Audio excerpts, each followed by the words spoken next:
I wanted to say that Will wasn't Eric, where, the likable loser who was a super fan of the show, being young and naive, wanted to go along with any plan.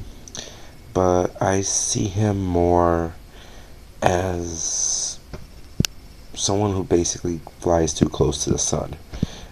I see Will as that one who basically gets too cocky with his position, thinks that because he was in a majority alliance with Taylor's, Cece, and Jessica, and even in the original, that he was in a majority alliance with the rest of his majority quotes alliance with the rest of his millennials. He's thinking he's basically in the middle. It's like no matter which number goes down, he will basically jump ship to whoever needs to. But he's gonna get too cocky, and that's gonna be a blindside. So we're down to the final 9, and at this point, they're all thinking strategically. At least on original tribes, you have 5 Gen X, 4 Millennials left. And on new tribes, you have 4 New Vavua, 3 Takali, and 2 Ikabula.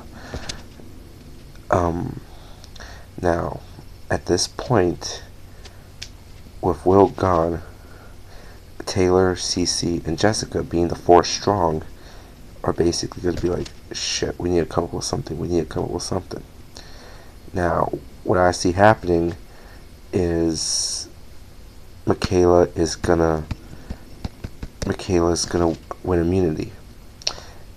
And at this point, when there's 9 left, which would leave the other 8, 3 Millennials and 5 Gen X. Now everyone's thinking, okay, this is where the Pagonging starts. Zeke, Figgy, or Taylor is going to go next. But what I see happening is Cece and Jessica striking a deal with Zeke and Figgy, saying, look, Michaela just won, proving she's a threat. Take out Paul, who's basically her only close ally. Because at this point, even though Paul and Michaela were basically opposites, the whole time during Ikabula they were allies. So just like what happened with earlier with Justin and Paul, kind of reverse it and have Paul take it out and Michaela basically be shocked. So that leaves Michaela as the last Ikabula. Meanwhile, you have 3 from New Vavua, 3 from Takali, and 4 from the Vavua, which is basically the messed up tribe, if you will, messed up. But yet they're finding themselves in the majority. Now, at this point, I see one twist happening, which is at some point between 10 and 8, I see an auction. Or at the very least, I see a challenge where Jeff says, like in Second Chance, if you throw it, you will get this advantage.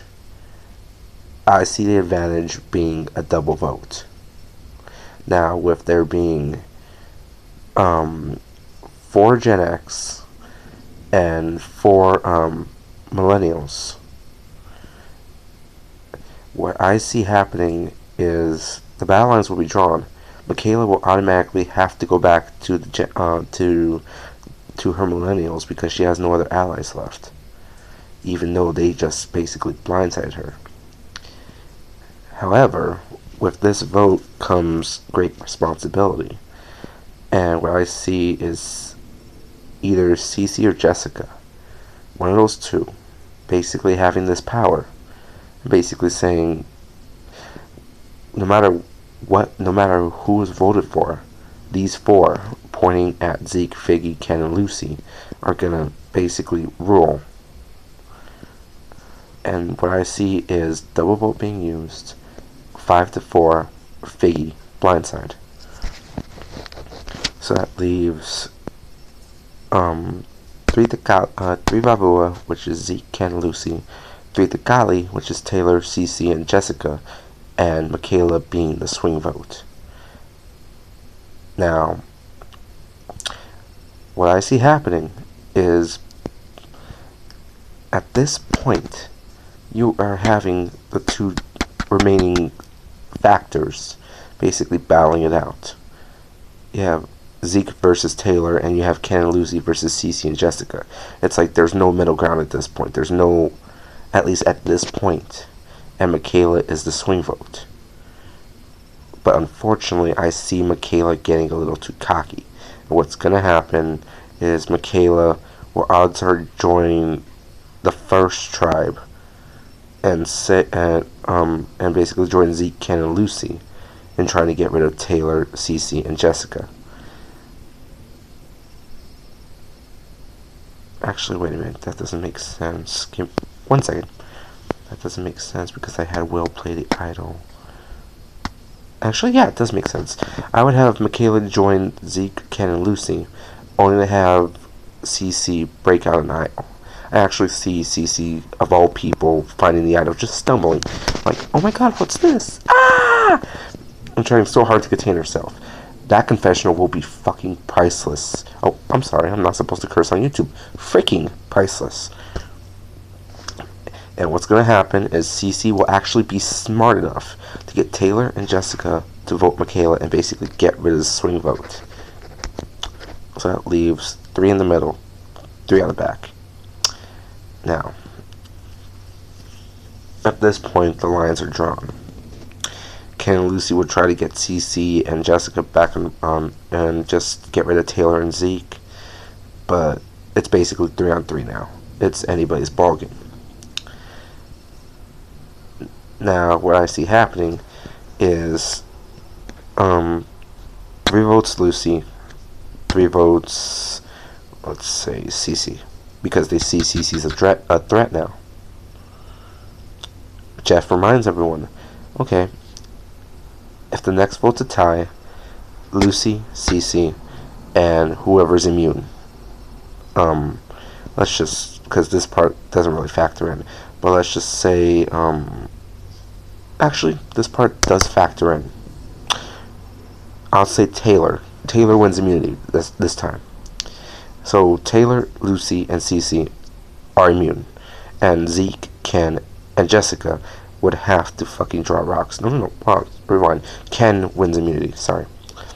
Zeke, Taylor, and Jessica will have to win. Will have to draw rocks. In Zeke's mind, Zeke's thinking to himself, wait a minute. I'm going to be the only one drawing rocks here. Ken and Lucy are already safe. So why the hell should it be me? Zeke switches votes. Lucy's gone. From then on, even though Zeke tries patching things up, Ken does not want to hear it.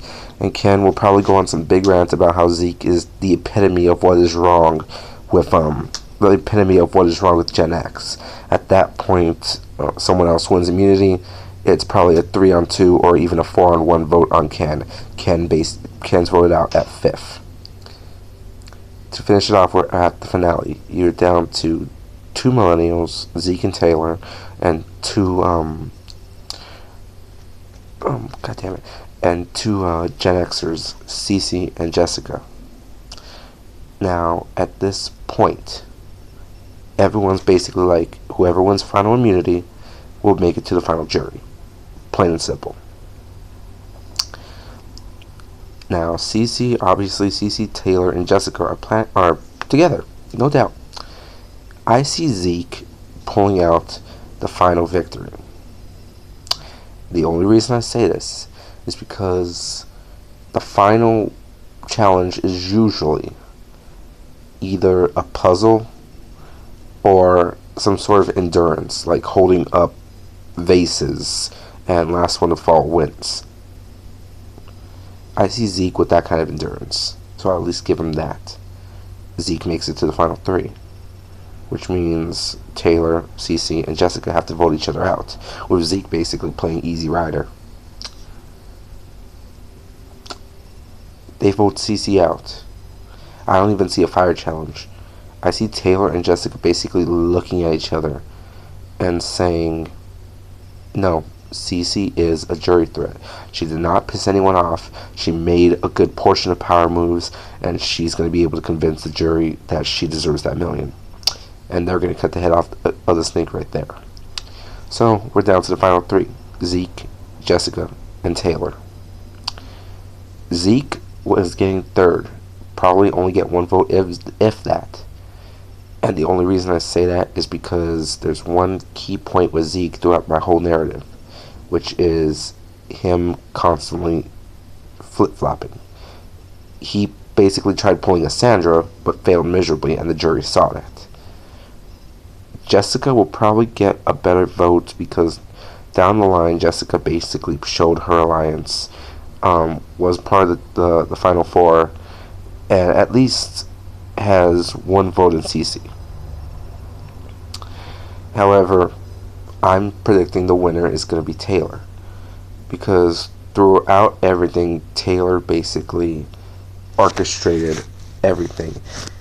I see Taylor being the one that got rid of Mari at the very beginning.